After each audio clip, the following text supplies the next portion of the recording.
اور کم ہوتے، صرف 4 لوگ ہوتے، لیکن جو بیان کیا گیا اس پر اگر 4 عمل کر لیتے تو 100 جلسوں پر یہ جلسہ بھاری ہوتا۔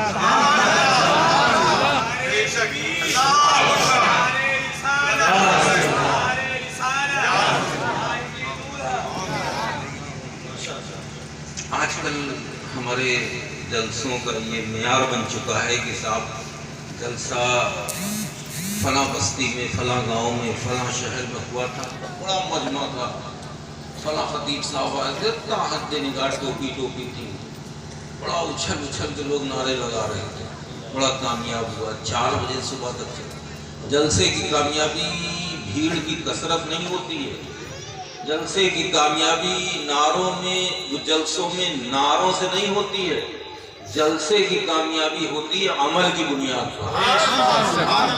مثال کے طور پہ آج آپ کی اس بستی میں، آپ کے اس محلے میں جلسہ ہو رہا ہے، آپ نے بیان تو سنا، خطاب تو سنا، ہمارے اسلاف کی زندگیاں کیسی تھیں، آج ہماری زندگی کیسی ہے۔ ہم اپنی زندگی کا اگر محاسبہ کر لیں تو ہمیں خود احساس ہو جائے گا کہ ہمارا جو آخر ہے، ہمارا جو انجام ہے وہ کیا ہونا چاہیے۔ جلسے کی کامیابی ہوتی ہے اس بات پر کہ آج اس محفل میں جتنے لوگ بیٹھے، یا آپ کے محلے کی جو مسجد ہے، اس مسجد میں اگر فجر میں ویسے 20 نمازی ہوا کرتے تھے، اور اس جلسے کے بعد جو فجر آنے والی ہے اگر 20 کی جگہ 25 ہو جائے، 30 ہو جائے، تو سمجھ لیجئے ہمارا جلسہ کامیاب ہے۔ اس محفل میں بیٹھ جاؤ۔ ہمارے ان جلسوں کو اور اس قوم کو اگر کسی نے بگاڑا ہے تو اس میں سب سے بڑا ہاتھ ہے یہ نعروں۔ سننے کی کوشش نہیں کرتے کہ کیا کہا گیا اور ہمیں کیا کرنا ہے، بس آپ کو بات اچھی لگی، نعرے تکبیر، نعرے رسالت، ہم مسلک اعلیٰ حضرت کا نعرہ تو ایسے لگاتے ہیں کہ جیسے لگتا ہے کہ مسلک اعلیٰ حضرت کے علمبردار یہی ہے۔ میرے بھائی لگاؤ مسلک اعلیٰ حضرت کا نعرہ، اس لیے کہ ایمان میں تازگی آتی ہے اس نعرے سے، لیکن بشرطے مسلک اعلیٰ حضرت کو سمجھ کر ان کا نعرہ لگاؤ۔ یہ مسلک اعلیٰ حضرت ہے کیا؟ صرف نعرہ نہیں ہے میرے بھائی، یہ اعلیٰ حضرت سرکار کا راستہ ہے، جسے ہمارے علماء اور بڑے بڑے صوفیاء اکرام محققین نے مسلک اعلیٰ حضرت کا نام دیا۔ یہ اعلیٰ حضرت سرکار کا راستہ ہے کہ اعلیٰ حضرت سرکار کس راستے پر چلے تھے، اور اعلیٰ حضرت کا راستہ کون سا ہے؟ اعلیٰ حضرت کا وہی راستہ ہے جو راستہ میر عبد الواقد بلغرامی کا۔ اعلیٰ حضرت سرکار کا راستہ وہ راستہ ہے جو مخدوم سمنا کا راستہ ہے۔ اعلیٰ حضرت سرکار کا وہ راستہ ہے جو خواجہ معین الدین چشتی حسن سنجری کا راستہ ہے، اور اعلیٰ حضرت کا وہ راستہ ہے جو غوث اعظم کا راستہ ہے۔ کسی صاحب نعرہ لگا لیا مسلک اعلیٰ حضرت زندہ باد تو ہم پکے اعلیٰ حضرت والے ہو گئے اور ہم پکے جنتی ہو گئے۔ میرے بھائی اعلیٰ حضرت کا نعرہ لگاؤ تو سمجھو تو کہ نعرہ مسلک اعلیٰ حضرت ہے کیا۔ مسلک اعلیٰ حضرت کا اگر خلاصہ کرو گے تو مسلک اعلیٰ حضرت وہ ہے کہ آج کے بعد ہم کسی گستاخ رسول سے کوئی رشتہ نہیں رکھیں گے۔ ہم مسلک اعلیٰ حضرت کو زندہ باد کہتے ہیں، کیوں کہتے ہیں؟ اس لیے کہ آج کے بعد ہم کبھی نماز نہیں چھوڑیں گے، یہ ہے مسلک اعلیٰ حضرت۔ مسلک اعلیٰ حضرت یہ ہے کہ آج کے بعد ہم اپنے ماں باپ کو کبھی تکلیف نہیں پہنچائیں گے، یہ ہے مسلک اعلیٰ حضرت۔ سب نعرے لگانے بس، اور آگے کیا ہے ہمارے نوجوانوں کو؟ اور تعریف کی بات یہ ہے کہ مسلک اعلیٰ حضرت کا پبلک میں سے جو نعرہ لگتا ہے، میں نے دیکھا 80% وہ لوگ نعرہ لگاتے ہیں جن کے چہروں سے داڑیاں غائب ہوتی ہیں، اور وہ کھڑے ہو کر نعرہ لگاتے ہیں مسلک اعلیٰ حضرت زندہ باد۔ تمہیں کس نے اختیار دیا ہے مسلک اعلیٰ حضرت کا نعرہ لگانے؟ اس لیے کہ مسلک اعلیٰ حضرت میں داڑھی منڈوں کی کوئی گنجائش نہیں ہے۔ مسلک اعلیٰ حضرت کا اگر نعرہ لگانا ہے تو نبی کی سنت کو چہرے پہ سجانا ہے۔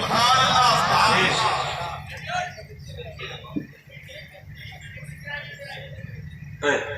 آج ہمارا جو ماحول ہے، جو ہماری پوزیشن ہے، آج وہ کسی سے چھپی نہیں، صرف ہندوستان ہی نہیں، پوری دنیا کے گوشے گوشے میں دیکھ لو مسلمانوں کی کیا حالت ہے، کیسے ہم پر ظلم ہو رہے ہیں، کیسے ہمارے ساتھ زیادتیاں کی جا رہی ہیں۔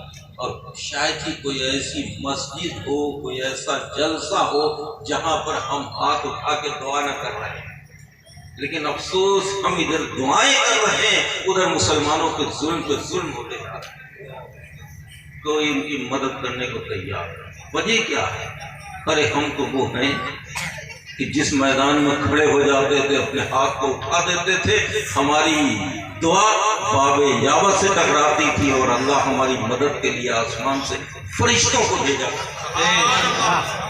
آج ہم دعاؤں پہ دعائیں کر رہے ہیں، دعاؤں پہ دعائیں کر رہے ہیں، لیکن ہماری دعا کو قبول نہیں ہو رہی۔ اس کی وجہ یہ ہے کہ آج ہماری زبانوں میں وہ اثر نہیں ہے، آج ہمارا وہ کردار نہیں ہے، آج صرف اور صرف ہم نام کے مسلمان ہیں۔ ہمارا پہناوا غیروں کی طرح، ہمارا چلنا پھرنا اٹھنا بیٹھنا سب غیروں کی طرح۔ ہمارے جو گھر میں فنکشنز ہوتے ہیں، جو شادی بیاہ ہوتے ہیں، دیکھیے سڑک کے اوپر آپ نکلیے، اگر کوئی بارات آپ کو جاتی ملے تو آپ کو پہچاننے میں دشواری ہوگی کہ اپنوں کی ہے یا غیروں کی ہے۔ کوئی فرق نہیں رہا، جو چیزیں غیروں کی تھیں وہ آج ہم نے اپنا، جن چیزوں سے میرے آقا نے مجھے روکا تھا وہ چیزیں آج ہمارے اندر رائج ہو گئی۔ آج ہم کھڑے کھڑے کھا رہے ہیں، کھڑے کھڑے پی رہے ہیں، ننگے سر ہم ایسی پاک محفلوں میں آ کے بیٹھ جاتے ہیں۔ خدا کی قسم یہ محفل اسے آپ نے کوئی معمولی محفل سمجھ لیا، جہاں آپ کی نگاہیں دیکھ رہی ہیں کہ فلاں مولانا آئے، فلاں پیر صاحب آئے ہیں، فلاں صاحب آئے ہیں، وہیں ایک جماعت ایسی بھی ہے جو آپ کی نظروں سے اوجھل ہے۔ جہاں انسان آئے ہیں وہیں اللہ نے نوری فرشتوں کو بھی اس محفل میں بھیجا ہوا۔ ہماری نگاہیں دیکھ نہیں سکتی، ہم نہیں دیکھ سکتے، لیکن وہ تو ہمیں دیکھ رہے ہیں کہ کس کے چہرے پہ داڑھی ہے اور کون ایسا ہے کہ جس کے سر سے ٹوپی بھی غائب ہے۔ ہم نہیں دیکھ رہے تو کیا وہ تو دیکھ رہے ہیں، وہ تو اپنا رجسٹر کر رہے ہیں۔ اور یہ رجسٹر جب لے جا کے پہنچیں گے، اللہ تبارک و تعالیٰ فرمائے گا اے فرشتوں کہاں سے آ رہے ہو؟ عرض کریں گے پروردگارا گولا کے فلاں محلے سے آ رہا۔ پوچھے گا کیا ہو رہا تھا؟ عرض کریں گے پروردگارا تیرا اور تیرے رسول کا، تیرے حبیب کا ذکر ہو رہا تھا۔ اللہ تبارک و تعالیٰ فرمائے گا کون کون تھا؟ عرض کریں گے پروردگارا فلانا تھا، فلانا تھا، فلانا تھا۔ اللہ تبارک و تعالیٰ ارشاد فرمایا میرا اور میرے حبیب کا ذکر ہو رہا تھا۔ عرض کریں گے ہاں پروردگارا تیرا اور تیرے حبیب کا ذکر ہو۔ اللہ تبارک و تعالیٰ فرمائے گا جتنے تھے سب کو بخشو۔ لیکن کہیں ایسا نہ ہو کہ اللہ فرما دے کہ جو ننگے سر بیٹھے تھے ان کا نام کاٹ دو، جو دڑمڑے بیٹھے تھے ان کا نام کاٹ دو۔ ہمارا کیا حال ہے لوگوں؟ آج جو ہماری یہ پوزیشن ہے، یہی نہیں آپ دنیا کے کسی کونے میں دیکھ لیتے، آج کل سوشل میڈیا کا دور ہے، ہر شخص کے ہاتھ میں موبائل ہے، ہر شخص سوشل میڈیا سے جڑا ہوا ہے۔ سے معلوم ہوگا کہ آج کیسا کیسا مسلمانوں پہ ظلم ہو رہا ہے، اس قوم کی ماں بہنوں کی عزتوں کے ساتھ کھیلا جا رہا ہے، چھوٹے چھوٹے بچوں کے لاشوں کے چترے اڑ رہے ہیں، جوانوں کے سینوں پہ گولیاں ماری جا رہی ہیں، جسے چاہتے ہیں پکڑ کے جیل میں ڈال دیتے ہیں۔ کیوں؟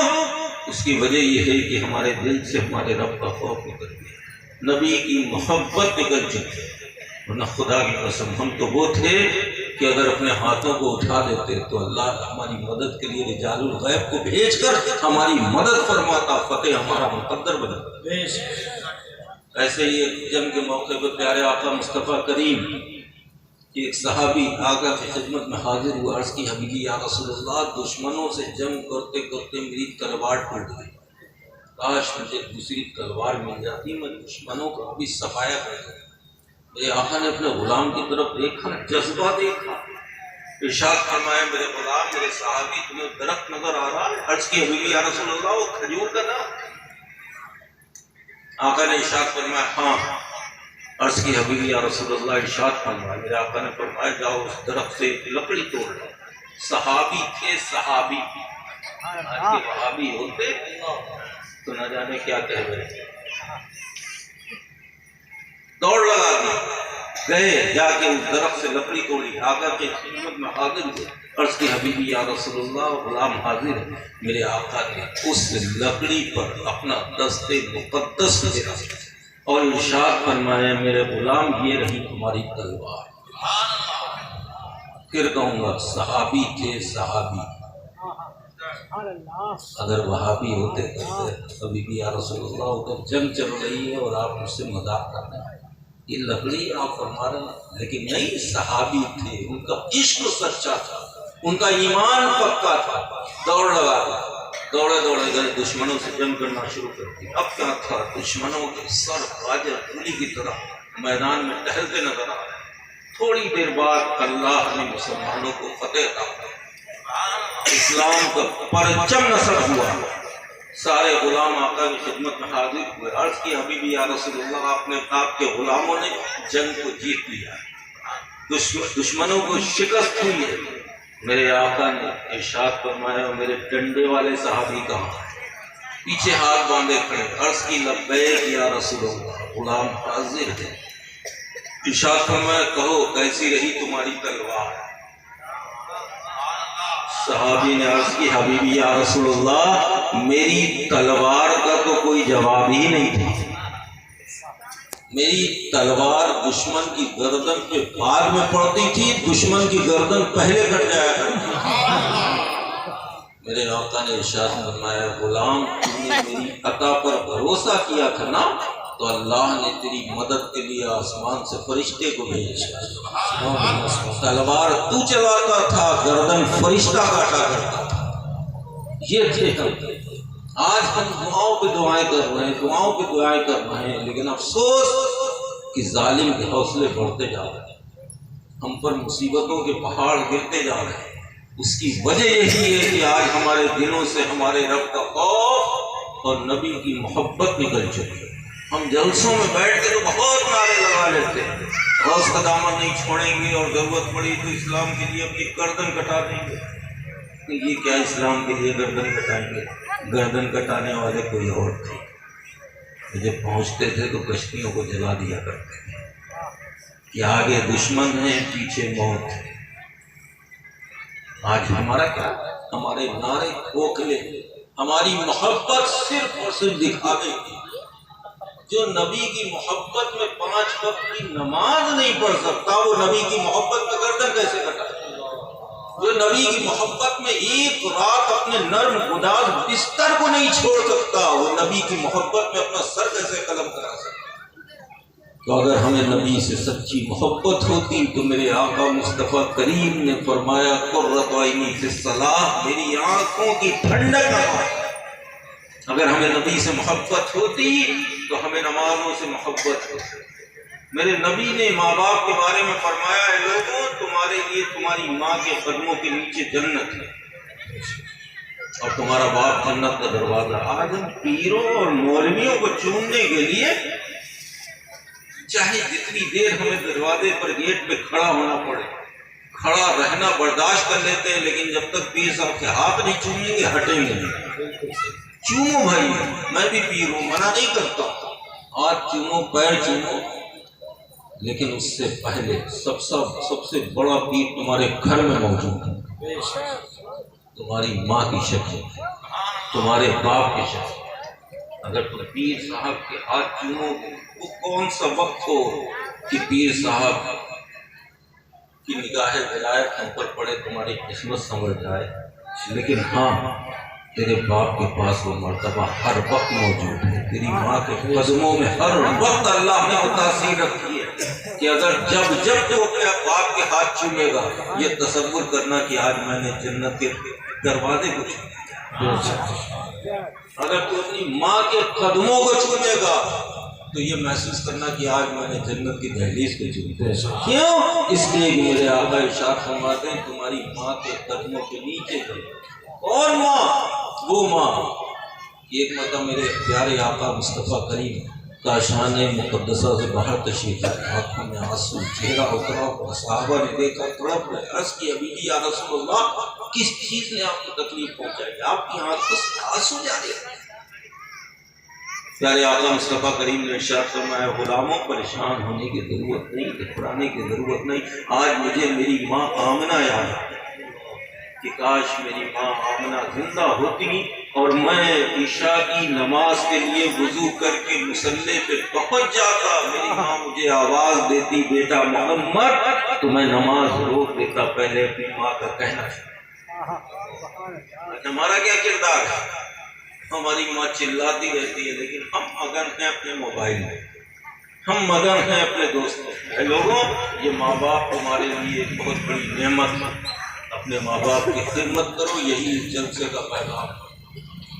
اپنی مسجدوں کو آباد کرو، یہی ایک اس جلسے کا پیغام ہے. اور جس اللہ کے ولی ہی نہیں بلکہ ولی گھر کے نام سے آپ نے اس محفل پاک کو سجایا، خدا کے قسم ہم سب قادری غلام ہیں. اور اللہ نے غوث آدم کو ایسا پاورفل طاقتور بنا کر اس دنیا میں بھیجا. آپ نے کراماتیں بہت سنی ہوں گی. غوث آدم کے ہر مولوی ہر خطیب آتا ہے چھکے چوہے اڑا کے چلا جاتا ہے. ارے صاحب میرے غوث کو اللہ نے ایسا پاورفل بنایا. اس کو غوث آدم نے ٹھوکر مار دی، مردہ اٹھ کے کھڑا ہو گیا. غوث آدم نے 12 سال کی ڈوبی ہوئی کشتی کو تیرا دیا. غوث آدم ایک وقت میں 70 مریدوں کے وہاں روزہ افطار کر کے چلے گئے. آپ سنتے ہیں بڑا اچھلتے ہیں، بڑا نعرے لگاتے ہیں، لیکن سرکار غوث آدم کی ہر کرامت کے پیچھے کوئی نہ کوئی مقصد چھپا. آپ نے سنا ہوگا کہ سرکار غوث آدم رضی اللہ تعالیٰ عنہ جب گئے ہیں علم دین حاصل کرنے کے لیے. آج ہم فخر سے کہتے ہیں کہ صاحب فلاں خانقاہ کے صاحب ہیں، فلاں بارگاہ کے ہمارے باپ ایسے تھے، ہمارے باپ دادا تو بہت کچھ تھے. ہم کیا ہیں؟ ہمیں اپنے کو دیکھنا چاہیے. ہمارے باپ دادا اگر ایسے نہ ہوتے تو آج ہم ان کی فصلیں کیسے کاٹ رہے ہوتے؟ لیکن ہماری اولادیں کس کی فصل کاٹیں؟ سرکار غوث آدم اللہ جو ماں کے پیٹ میں تھے تب بھی ولی تھے. اس لیے کہ ہر ولی کو اللہ نے کسی نہ کسی نبی کے قدم پہ پیدا کیا. ہر نبی آپ نے دیکھا ہوگا کوئی نبی جلالی تھے، کوئی ولی جلالی تھے، کوئی نبی جمالی تھے، کوئی ولی جمالی تھے، کسی نہ کسی. اور میرے غوث کو اللہ تبارک و تعالیٰ نے مصطفیٰ کریم کے قدم پہ پیدا. جس طرح میرے آقا تمام نبیوں کے سردار، اسی طرح میرے غوث تمام ولیوں کے سردار. میرے آقا سرکار غوث آدم رضی اللہ تعالیٰ جب ماں کے پیٹ میں تھے تب بھی ولی تھے. جس طرح میرے آقا مصطفیٰ کریم جب حضرت آدم مٹی اور پانی کے درمیان تھے اس وقت بھی نبی تھے، اسی طرح میرے غوث جب ماں کے پیٹ میں تھے تب بھی ولی تھے. غوث آدم جیلانی جتنا نصاب تھا سب پڑھ لیا. اس کے بعد اپنی ماں کی خدمت میں حاضر عرض کی میں اور پڑھنا چاہتا ہوں. باقی آپ کرامت سنانے کی مقصد نہیں، اگر سنانا چاہوں تو بہت لمبا کھینچے کہ آپ کی ماں نے کہا جاؤ بیٹا آپ کھیتی کرو، یہ کرو وہ کرو. آپ گئے بیل لے کے بیل کو اللہ نے زبان دی. اس نے فرمایا عرض کی کہ اب دنیا میں کھیتی کرنے کے لیے نہیں آئے تو بلکہ لوگوں کے دلوں پہ جو زنگ لگ چکا ہے اسے صاف کرنے کے لیے ہے. غوث آدم کی ماں نے اپنے بیٹے عبدالقادر کو ایک نصیحت کی تھی.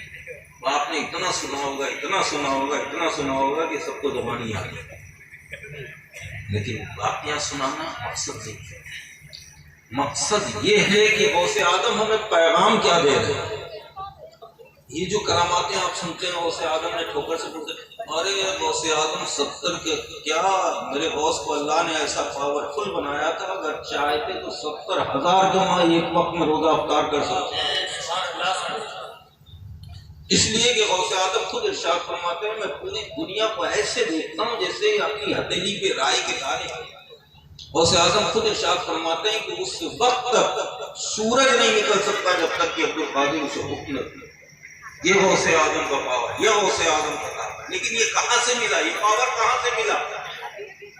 تو غوث اعظم خود ارشاد فرماتے ہیں، وہ غوث اعظم خدا کا یہ جو 70 مریدوں کے وہاں روزہ افطار کرنے کے لیے ایک وقت پر پہنچ جائے، وہی غوث اعظم اپنے رب کو راضی کرنے کے لیے روزے میں روزہ رکھا کرتے، فاقے میں فاقہ کیا کرتے تھے۔ اب تو یہ ہے کہ ارشاد فرماتے ہیں کہ میں کمزور ہو گیا تو میرا رب مجھے اپنی قسم دے دے کر کھلاتا اور پلاتا، اے عبد القادر کھا لے تجھے میری قسم، اے عبد القادر پی لے تجھے میری قسم۔ یہ ہے غوث اعظم، جو غوث اعظم 12 سال کی ڈوبی کشتی کو ترا دیتے، وہی غوث اعظم پوری رات ایک ایک پیر پہ کھڑے ہو کے اپنے رب کی عبادت کیا کرتے۔ ذرا غور کی خیر، غوث اعظم کی ماں اپنے بیٹے عبد القادر بلاتی ہیں، اور واقعہ تو لمبا آپ نے بہت سنا ہوگا، آپ کو زبانی یاد ہوگا کہ آپ 40 اشرفیاں جو تھیں آپ کو دین اس سے دین کا، اور فرمایا کہ بیٹا کبھی جھوٹ نہیں ہوئی۔ ہم نے آپ نے یہ سنا کہ اب غوث اعظم کی ماں نے کہا کہ بیٹا کبھی جھوٹ نہیں بولنا، تو وہ چوٹ آپ کو ملے تو غوث اعظم نے جھوٹ نہیں بولا، سچ سچ بتا دیا۔ لیکن مقصد کیا ہے؟ غوث اعظم کی ماں جانتی تھی کہ میرا بیٹا پیدائشی ولی ہے، یا غوث اعظم کی ماں جانتی تھی کہ میرا بیٹا جھوٹ بھی بول سکتا ہے؟ ہرگز۔ یہ غوث اعظم کی ماں نے جو اپنے بیٹے کو نصیحت کی ہے تو بیٹے کو نہیں بلکہ اپنے نانا جان کے امتیوں کو نصیحت کی ہے۔ یا عبد القادر سے محبت کرنے والوں کبھی زندگی میں جھوٹ مت بولنا۔ اسی جھوٹ پہ لے کے میرے آقا مصطفیٰ کریم کی بارگاہ میں ایک شخص جو غیر مسلم تھا، میرے آقا کو چہرے کو دیکھتا ہی رہتا تھا۔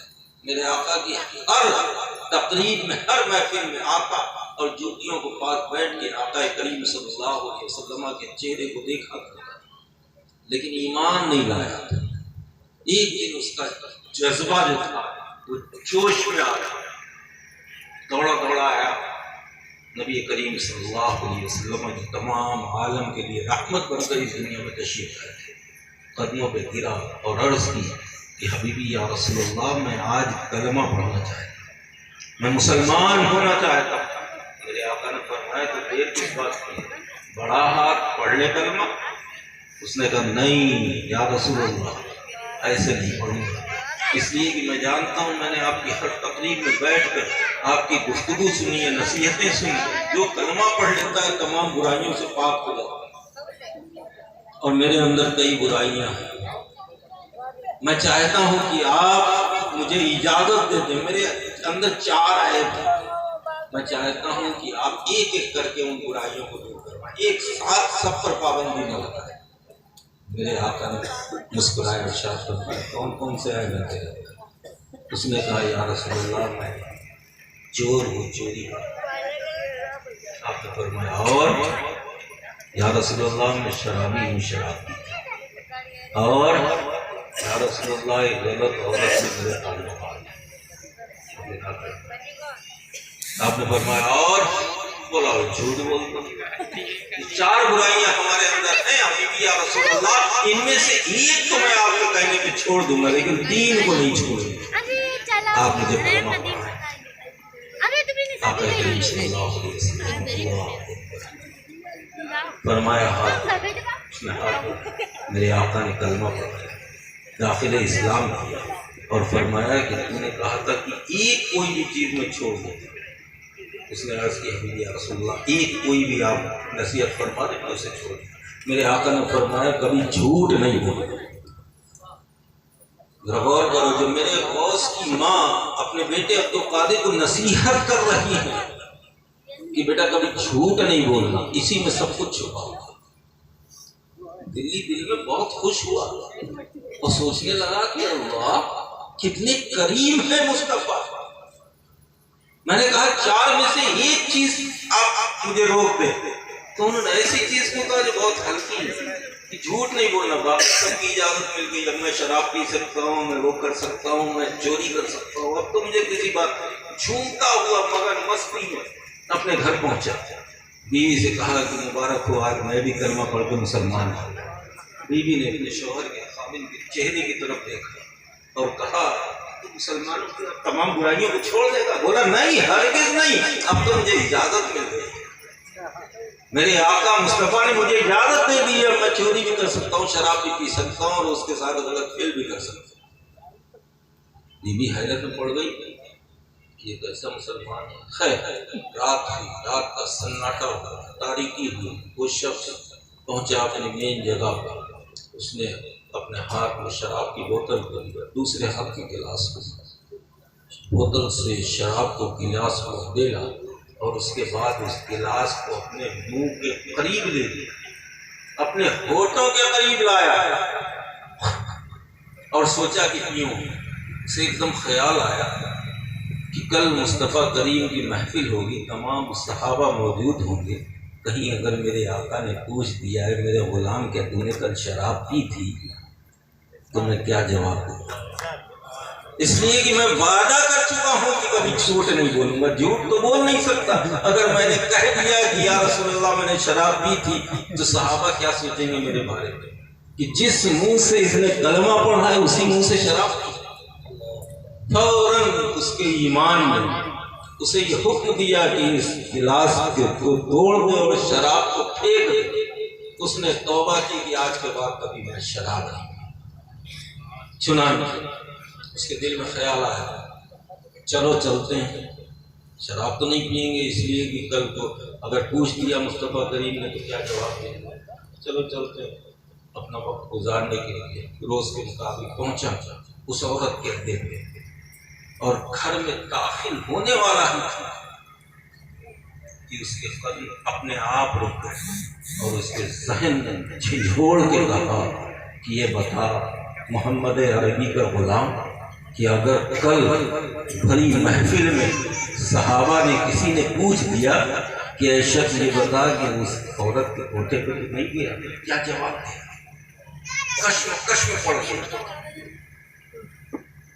میرے آقا مصطفیٰ کریم سے وعدہ کر چکا تھا کبھی جھوٹ نہیں بولوں گا، اس نے سوچا جھوٹ تو میں بول ہی نہیں سکتا، اور اگر کل کہہ دیا میں نے کہ ہاں اس عورت سے ملا تھا تو لوگ مجھے کس نگاہ سے دیکھیں۔